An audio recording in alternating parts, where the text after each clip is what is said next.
Magandang buhay! Ako nga pala si Mami Agatha and Aliyah. Sa panibagong buhay na naman po ang binigay ni Lord. Thank you po!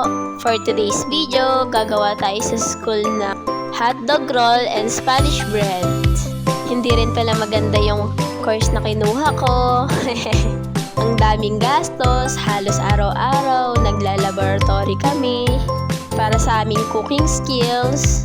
Pero syempre, ang nakakatawa doon, natututo tayo ng panibago, at the same time, nag-e-enjoy tayo.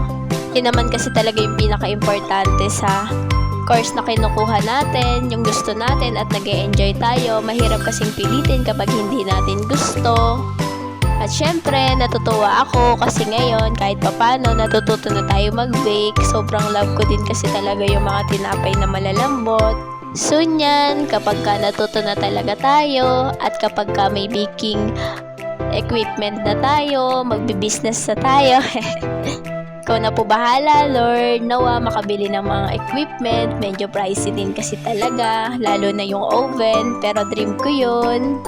Ngayon na ang dami namin ginagawa sa course namin, lalo na sa pagluluto, ang dami ko na rin nagugustuhan at ang dami ko na rin pinapangarap. Nawa yung mga pangarap ko, matupad ko, at syempre kayo din. Walang madali ngayon, talagang pinagtatrabahuan. Kapag gusto natin makamit yung mga pangarap natin, talagang magsusumikap tayo. Nawa makaipon soon after magbayad ng mga utang. Sino mahilig sa tinapay dito? Soon magbebenta na ako. Syempre, sino ba naman ang ayaw sa tinapay, lalo na kung malambot at masarap yung palaman. Food lover pa naman tayo, at syempre, hindi tayo mabubuhay ng walang pagkain. 4 years pa yung bubunuin natin para magkaroon tayo ng certification. At 4 years pa rin tayong gagastos. Halos araw-araw, nagluluto, lalo na 2 yung subject na merong laboratory. Dati pa man, gusto ko nang mag-bake ng tinapay, kaya lang hindi ko pa napapag-aralan yung mga gantong bagay. At syempre, mahirap gumawa ng wala tayong equipment. Sino din ba dito yung may course na pagluluto? Ang daming gastos, no? Pero syempre, enjoy lang. Hanggang sa hindi natin namamalayan, malapit na tayong matapos.